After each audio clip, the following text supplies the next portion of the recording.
পশ্চিমবঙ্গ নির্বাচন 2026 কভারেজ দেখুন সবার আগে শুধুমাত্র 24/7 নিউজ বেঙ্গলে।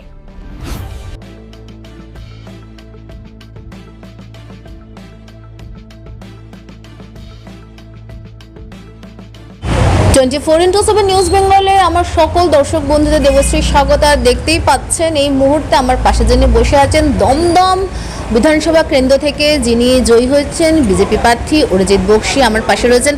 দাদা, প্রথমেই জানাই অনেক অনেক শুভেচ্ছা এই বিপুল জয়ের জন্য। অনেক ধন্যবাদ আপনাকে।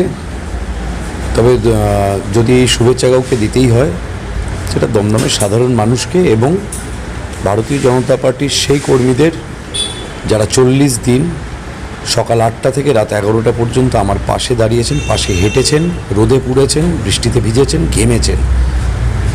ধন্যবাদ সম্পূর্ণভাবে তাদের প্রাপ্য। দাদা, এবার জয় পশ্চিমবঙ্গের বুকে বিজেপি সরকার, এটার কিসের প্রতিফলন দেখছো? এটা কি অনেকটা দুর্নীতি বা এই ধরনের বিষয়গুলো যে বারবার উঠে এসছে এটা কি তারই প্রতিফলন? ঔদ্ধত্য, এটা সম্পূর্ণভাবে ঔদ্ধত্যের বিরুদ্ধে মানুষের সমবেত প্রতিবাদ। দুর্নীতিও তো ঔদ্ধত্যেরই একটা রূপ। পাবলিকের জন্য যে টাকা ব্যয় হওয়া উচিত সেই টাকা যদি কারোর এত স্পর্ধা হয় যে সেই লক্ষ লক্ষ কোটি কোটি টাকা সে তার নিজের বাড়ির অ্যাকাউন্টে ঢুকিয়ে নেয়, এটাও কি এক ধরনের ঔদ্ধত্য নয়? মানুষের দয়া ভিক্ষা করে আশীর্বাদ চেয়ে জনপ্রতিনিধি হয়ে মানুষের সাথে বিশ্বাসঘাতকতা করা, এটা এক ধরনের ঔদ্ধত্যই। সামগ্রিকভাবে পশ্চিমবঙ্গ তথা দমদমের মানুষ এই ঔদ্ধত্যের বিরুদ্ধে তাদের বক্তব্য সুস্পষ্টভাবে ইভিএমে জানিয়ে দিয়েছে। এর আগে কিন্তু আমরা দেখেছি যে এখানকার যিনি বিধায়ক ছিলেন পূর্বে তৃণমূলের ব্রাত্য বসু, উনি আগের শিক্ষামন্ত্রীও ছিলেন, কিন্তু মানুষ কিন্তু সেই বিধায়ককে তাদের সব কাজে কখনো পায়নি। তা সেই ক্ষেত্রে কি বলবেন, এখানকার মানুষের প্রত্যাশাটা কতটা মিটবে? এটাই মানে সবচেয়ে চ্যালেঞ্জিং জায়গা। কারণ 15 বছর ধরে এমন একজন মানুষ এখানে বিধায়ক হয়েছিলেন। প্রথমত তিনি বহিরাগত, বারে বারে তাকে বাইরে থেকে, তিনি বিধাননগরের ভোটার, বারে বারে তাকে দমদমে এনে প্রার্থী করা হয়েছে। আমরা যেটা দেখতে পেলাম প্রথম 5-6 বছর যাওয়ার পরেই দমদমের মানুষ দেখতে পেল যে উনি শুধু দমদমে আসেন বিধায়ক হওয়ার জন্য যাতে উনি মন্ত্রিত্বের চেয়ারটা আঁকড়ে বসে থাকতে পারেন। দমদমের মানুষের সাথে অ্যাজ কোনো সম্পর্ক 15 বছরে তিনি প্রতিষ্ঠা করার চেষ্টাই করেননি। প্রতিবারই একটা দুটো নতুন নতুন প্রতিশ্রুতি নিয়ে আসতেন, কোনো প্রতিশ্রুতি রাখার কোনো রকম চেষ্টা তিনি করেননি। পেটোয়া কয়েকজন দুর্নীতিগ্রস্ত কাউন্সিলর এবং কয়েকজন দুর্নীতিগ্রস্ত তৃণমূলের নেতা, তাদেরকে নিয়ে একটা সিন্ডিকেট রাজ কায়েম করেছিলেন। সত্যি বলতে আমাদের দুঃখই হয় দমদমের তৃণমূলের সেই সব নেতাদের জন্য বা কর্মীদের জন্য যারা বাম জমানায় অত্যাচারিত হয়ে রাত বিরেতে কুপি জ্বালিয়ে মমতা ব্যানার্জিকে সামনে রেখে আন্দোলন করতো, লড়াই করতো, সেই সমস্ত তৃণমূলের সৎ নিষ্ঠাবান কর্মীগুলোকে এই ব্রাত্য বসু আর তার তোলাবাজদের দল ব্রাত্যই করে দিয়েছিল। এবং তার সাথে স্বাভাবিকভাবে যখনই দুর্নীতিগ্রস্ত লোকেদের নিয়ে একজন বিধায়ক সংসার সাজান তখন সবচেয়ে বেশি যে ব্রাত্য হয় সে হচ্ছে সাধারণ মানুষ। দমদমের মানুষের সাথে দমদমের মানুষ ওনাকে কোনোদিন সুখে দুঃখে বিপদে পাশে পায়নি।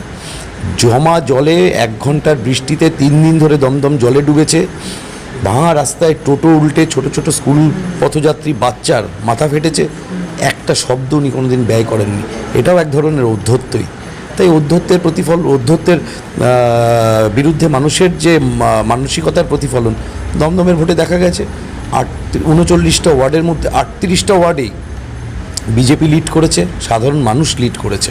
একটা ওয়ার্ডে খুব সামান্য তফাতে তৃণমূল লিড করেছে, সেটা অত্যন্ত নগণ্য। অর্থাৎ সামগ্রিকভাবে 26,000-এর কাছাকাছি ভোটে হারিয়ে তৃণমূলকে যা বোঝাবার ছিল দমদমের মানুষ বুঝিয়ে দিয়েছে যে দমদমের মানুষ এবার ব্রাত্যকে ব্রাত্য করেছে। আমরা এই কথোপকথনের শেষে এসে পৌঁছাচ্ছি। দাদা, আমার শেষ প্রশ্ন, যে মানুষ তো অনেক আশা আকাঙ্ক্ষা নিয়ে এবার ভোট দিয়েছে এবং ইতিমধ্যে বিভিন্ন সরকারি যে প্রকল্পগুলো রয়েছে সেগুলোও নতুন করে সূচনা হচ্ছে, যে যেখানে আমরা অন্নপূর্ণা ভাণ্ডার, আয়ুষ্মান ভারত যেগুলো পাচ্ছি, যেগুলো বারবার বলা হচ্ছে যে আয়ুষ্মান ভারত আগেও ছিল কিন্তু মুখ্যমন্ত্রী যখন ছিলেন মমতা বন্দ্যোপাধ্যায় আসতে দেননি পশ্চিমবঙ্গের বুকে, এটা নিয়ে তুমি কি বলবে? দুটো প্রশ্ন একসাথে করলেন। একটা হচ্ছে স্বপ্ন পূরণের প্রতিজ্ঞা, দ্বিতীয় হচ্ছে মানুষের পরিষেবা, জনগণের পরিষেবা। প্রথমটা বলি, যে প্রতিজ্ঞা বা যে সংকল্প ভারতীয় জনতা পার্টি করেছিল, যশস্বী প্রধানমন্ত্রী বলে গেছিলেন, সম্মানীয় স্বরাষ্ট্রমন্ত্রী বলে গেছিলেন, এবং বারে বারে আমাদের সমস্ত নেতৃত্ব ইলেকশনের আগে তাদের সংকল্পপত্রে মৌখিকভাবে বলা হয়েছিল, প্রাতিষ্ঠানিক দুর্নীতিকে আমরা পশ্চিমবঙ্গ থেকে শেষ করব। আজকে পশ্চিমবঙ্গের এই মানে ছত্রাকখান অবস্থার মূলে হচ্ছে প্রাতিষ্ঠানিক দুর্নীতি। এক একটা প্রতিষ্ঠানকে কাজে লাগিয়ে মানুষের লক্ষ লক্ষ কোটি কোটি টাকা চুরি করা শুধু নয়, সেটাকে অসৎ কার্যে ব্যবহার করা হয়েছে। প্রথম উদাহরণ আজকে সকালবেলায় আপনারা পেয়ে গেছেন, একটা বড় উইকেট পড়ে গেছে, কিন্তু আমি বলবো এটা শুধু শুরু।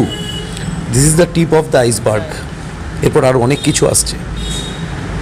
সুজিত বসু, তারপরে ব্রাত্য বসু।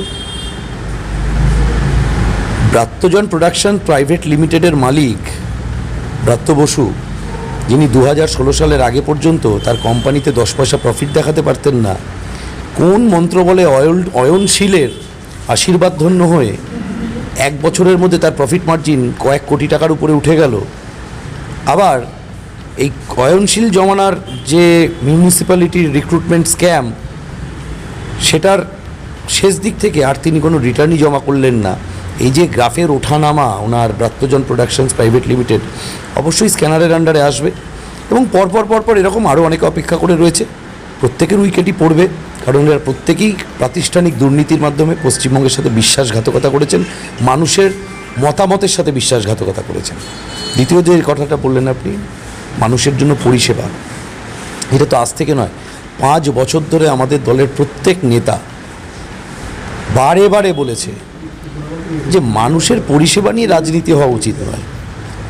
আয়ুষ্মান যোজনা, প্রত্যেক মানুষের জন্য 5 লক্ষ টাকা করে প্রত্যেক বছরের মেডিকেল কভারেজ, এটা পেলে সুবিধা কার? সাধারণ মানুষের।